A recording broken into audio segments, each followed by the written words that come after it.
के लिए चंद्र चौकी बारी आगे मैया तेरे पुजारी के आगे मैया तेरे पुजारी पंजी तो मरिया मारी पंजा पांडवा मारी पंजा पांडवा मारी पंजा पांडवा के लिए मूर्त महाकाली आगे मैया तेरे पुजारी के आगे मैया तेरे पुजारी सर्वते पांडवा बैग गड़ाए मूर्ति मार लगाई आगे मैया तेरे पुजारी आगे मैया तेरे पुजारी संत बोलन जाजेगा देश का सप का कड़ंक पिया होंगे सप का कड़ंक अपने पैरों में लैके जिस ब्रह्मा के बूटे थले 5 पांडु प्रसाद बना रहे ने आके उसके ब्रह्मा के बूटे से बैठ जाता है उधर तारा तो पारा सब लोग दी अफसर किसी कारण मात लोग के आ जांदियां ने छोटी भैन पारा वड्डी भैन तारा कहती पारा एक आना लै जा एक टगे का मैनू कास्ते वर्ग का समान लिया दी छोटी भैन पारा बाजार जाती है एक टगे का कास्ते वर्ग का समान लिया सामने एक नानकी ने खोखा लगाया नानकी आवाज दे रहा टगे का महाप्रसाद पेट भर के पारा में भुख लगी सी पारा ने सोचा महाप्रसाद पता नहीं की चीज है जाके नानकी नूं कहन लगी मैनू एक टगे का महाप्रसाद दे दो मैंने बहुत भुख लगी महाप्रसाद खा के जाके वड्डी भैन तारा नूं कहंदी भैन तारा तेरे कास्ते वर्दा मैं समान लिया एक टगे का सामने नानकी ने खोखा लगाया मैं महाप्रसाद खा लिया तारा कहन लगी पारा गिरजा का काम में मांस खाना जाके गिरज रूप से जाएगी पारा थोड़ी ही दूर जाके सोचती है कि मैं अपनी भैन तारा ने पूछा मेरी मुक्ति हुई मेरी मुक्ति कदों होएगी कहने लगी भैन तारा मैनू शराब तो दे दिता है दस दो मेरी मुक्ति कदों होएगी तारा कहने लगी द्वापर के 5 पांडु यागन चाहणगे उत्थे तेनू गिरज रूप तो किली रूप धारण करना पेगा उत्थे तेरी मुक्ति होएगी प्रसाद नूं थल्ले उतार के एक टोल विच पड़दे ने थल्ले सप दा करंट निकल आउंदा कहने लगे हे भगवती महामाई एक किरली ने तेरी बहुत बड़ी भगतनी है जिन्हें सारे संतां भगतां की जान बचाई है संत भगत प्रसाद खांदे सारे ही मर जाते हे भगवती महामाई इस किरली नूं 2 मिनट वास्ते जीवा बख्श असीं दा पीतिया हाल कोई सकीए भगवती महामाई ने किरली नूं 2 मिनट वास्ते जीवा बख्शी किरली ने अपना बीतिया हाल दसिया 5 पांडु कहने लगे भगवती महामाई एक किरली ने कोई तेरी बहुत बड़ी भगतनी है पर साडा शराब का तीर्था नहीं जाता इसका जन्म राजे महाराजा के घर होगा लेकिन नीच की नीच रहेगी इसका जन्म राजे स्पश के घर होगा कन्या रूप किरली रूप धारण करके राजे स्पश के घर जन्म हो जाता राजा स्पश अपने पंडित पुरोहित को बुला के पूछता पंडित जी इस कन्या के लगन विचार देखो पंडित जी कह लगे राजा एक कन्या ने कोई कहलवाने तेरे सिर का काल है राजा राजा कह लगा पंडित जी मैंने छड़ दी दूसरे नदी किनारे 2 भगजन अमृत वेले रोज उठ के स्नान करने वास्ते आते सी एक भगजन ख्वाजे पीर को रोज ही बच्चे की संतान मंगता सी एक भगजन धन मंगता सी दोनों भगजन स्नान कर रहे ने एक भगजन कहता संदूक मेरा एक भगजन कहता संदूक मेरा आपस दोनों फैसला कर लेते ने एक भगजन कहता उपर में हीरे जवाहरात जिन्ने ने सारे मेरे होंगे एक भगजन कहता जो संदूक के विचों निकलेगा मेरा होएगा एक भगजन हीरे जवाहरात सारे उतार लेंदा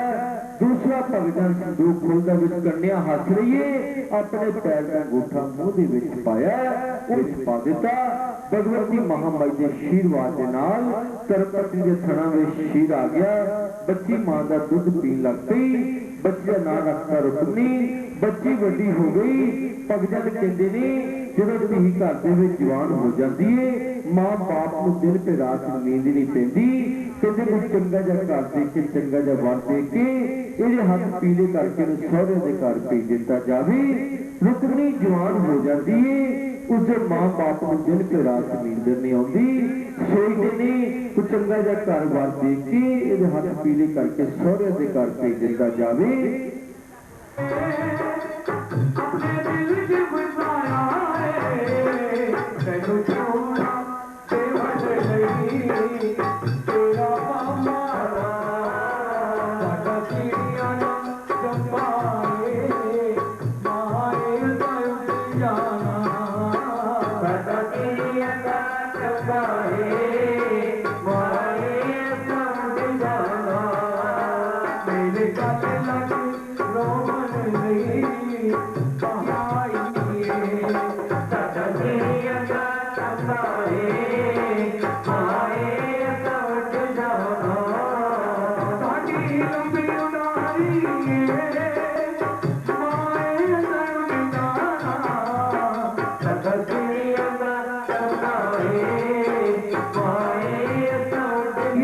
अज की रात मैनू नींदर नहीं आनी, मेरी रानी तारा जागरण से नहीं जा सकती।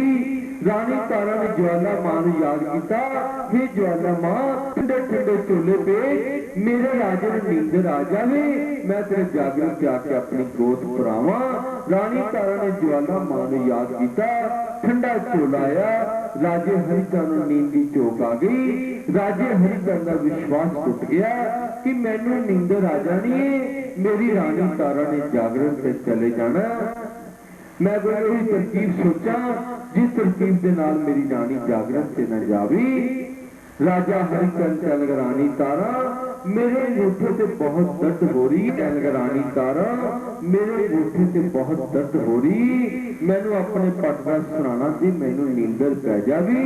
राजा हरिचंद रानी तारा के पट का सुनाना लैके सौ गया।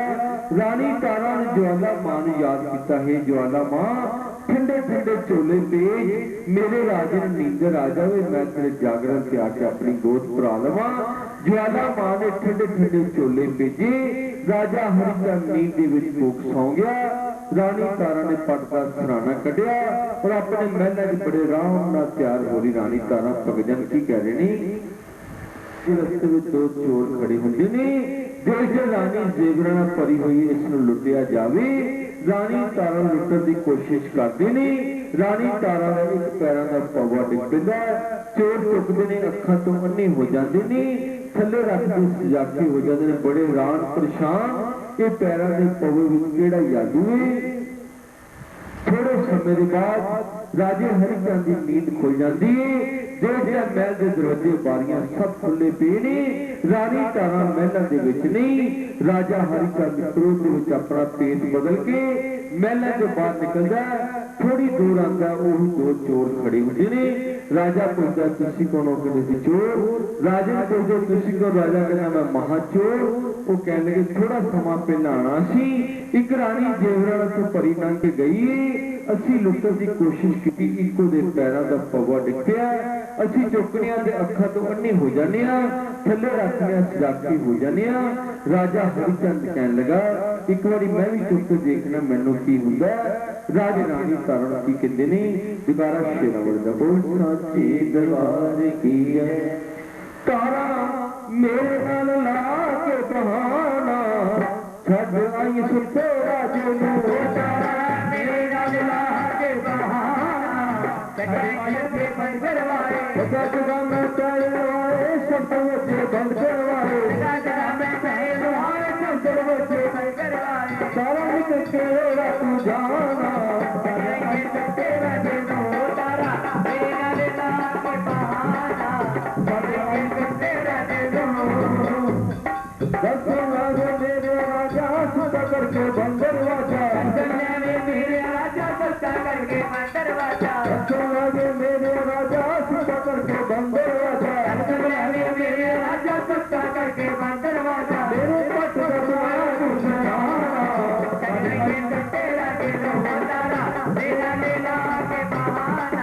जाते का शीश काट के हमन करा जगन करा,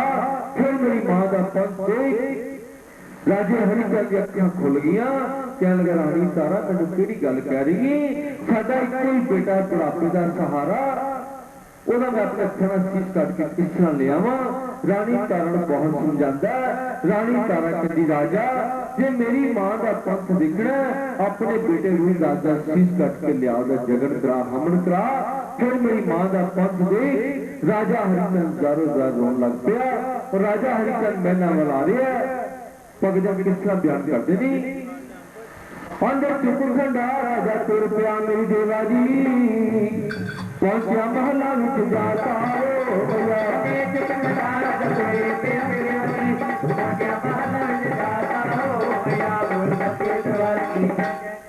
महला में जाके राजा हरिचंद जारो जार रो रहा है और अपने बेटे की आवाज मार रहा है। की कह रहे अपने बेटे नू? जुकारा शेरावाली का दरबार की आगे बेटा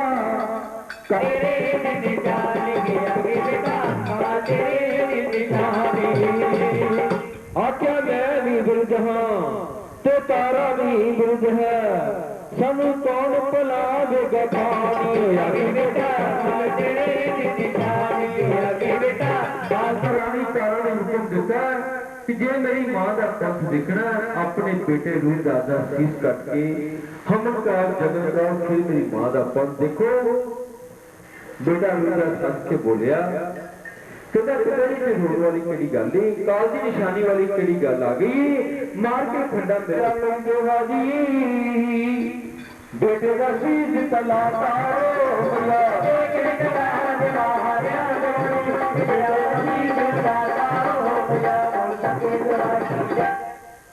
राजा हरचंद जारो का रोड़िया खिंच के खंडा मारिया, अपने बेटे भी राजा शीश कट लिया और शीश कट के उनकी लाश को रानी तारा के कोल ले आया। रानी तारा अपने बेटे की लाश देख के जारो रोती गुलाब कर दी कि कैसा बाप है राजा, अपने हथा ने शीश कट। रानी तारा जारो रोड़ी क्रोध के विच कहंदी राजा जिन्ना कर्म किया एक कर्म होर कर ਇਹਦੇ ਨਿੱਕੇ ਨਿੱਕੇ ਪੀਸ ਕਰਕੇ ਬਲਟੋਰੀ ਵਿੱਚ ਪਾ ਦੇ ਜੇ ਮੇਰੀ ਮਾਂ ਦਾ ਪੰਦੇ ਨਹੀਂ। ਰਾਜਾ ਹਰਚੰਦ ਜ਼ਾਰੋ ਜ਼ਾਰ ਰਿਹਾ ਨਿੱਕੇ ਨਿੱਕੇ ਪੀਸ ਕਰਕੇ ਬਲਟੋਰੀ ਵਿੱਚ ਪਾ ਦਿੱਤੀ। ਕਹਿਣ ਲੱਗੇ ਰਾਣੀ ਤਾਰਾ ਇਹ ਕਰਮ ਮੈਂ ਪੂਰਾ ਕੀਤਾ, ਇਹ ਕਰਮ ਪੂਰਾ ਤੂੰ ਕਰਨਾ। ਇਸ ਬਲਟੋਰੀ ਨੂੰ ਆਪਣੇ ਪੈਰਾਂ ਤੇ ਰੱਖ ਕੇ ਥੱਲੇ ਅਗਨੀ ਨਹੀਂ ਜਲਾਣੀ। ਜੇ ਤੇਰੀ ਜਵਾਲਾ ਮਾਂ ਦੀ ਜੋਤ ਵਿੱਚ ਇੰਨੀ ਸ਼ਕਤੀ ਹੈ, ਜਵਾਲਾ ਮਾਂ ਦੀ ਜੋਤ ਦੇ ਨਾਲ ਹੀ ਬਲਟੋਇਆ ਪੱਕਣਾ ਚਾਹੀਦਾ। ਰਾਣੀ ਤਾਰਾ ਨੇ ਆਪਣੇ ਪੈਰਾਂ ਤੇ ਬਲਟੋਇਆ ਰੱਖਿਆ, ਜਵਾਲਾ ਮਾਂ ਨੂੰ ਯਾਦ ਕੀਤਾ, ਜਵਾਲਾ ਮਾਂ ਦੀ ਜੋਤ ਦੀ ਸ਼ਕਤੀ ਦੇ ਨਾਲ ਹੀ ਬਲਟੋਇਆ ਪੱਕ ਗਿਆ। ਰਾਣੀ ਤਾਰਾ ਨੇ 5 ਛਾਂਦੇ ਬਣਾਏ। ਜਗਾਰਾ ਸ਼ੇਰਾਂ ਵਾਲੀ ਦਾ ਬੋਲ ਸਾਚੇ ਦਰਬਾਰ ਕੀ ਜੈ ਹੁਣ ਕਿਉਂ ਰੋਣਾ ਹੈ ਰਾਜਿਆ, ਹੁਣ ਕਿਉਂ ਰੋਣਾ ਹੈ ਅੱਖਾਂ ਤੋਂ ਕਿਤੇ ਝੋਲੀ ਵਿੱਚ ਮੋਤੀ, ਅੱਖਾਂ ਤੋਂ ਕਿਤੇ ਝੋਲੀ ਵਿੱਚ ਮੋਤੀ ਵੇ ਹੁਣ ਕਿਉਂ ਰੋਣਾ ਏ ਵੇ, ਹੁਣ ਕਿਉਂ ਰੋਣਾ ਏ ਰਾਜਿਆ, ਹੁਣ ਕਿਉਂ ਰੋਣਾ ਏ ਰਾਜਿਆ, ਸਭ ਸਭ ਰੋਣਾ ਏ ਤੇਰੀ ਪੁੱਤਰ ਰਾਜਾ ਮੋਤੀ, ਤੇਰੀ ਪੁੱਤਰ ਰਾਜਾ ਮੋਤੀ ਰੋਣਾ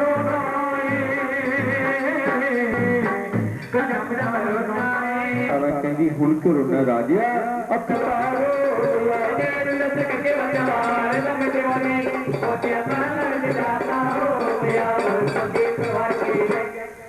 जाके अपने बेटे रुलदास को आवाजा मारदा। बेटा रुलदास कहता पिताजी की गल मैनू क्यों आवाजा मार रही हो? राजा हरिचंद देखता मेरा बेटा मेरे सामने जिंदा खड़ा, मैं अपने हथा नाल शीश कट के निक्के निक्के पीस करके बटोरे विच पाए नहीं। राजा हरिचंद खुशी जारो जार रो रहा। बेटा रुलदास कहता पिताजी मैनू तुसीं क्यों बुला रहे हैं? मैं ज्वाला मां के दरबार से जा रहे संतां दे नाल, तुसीं भी राजपाल छड्डो पिताजी, ज्वाला मां के दरबार से चलो। संतां जा रही संतां की कह रही सी बेटा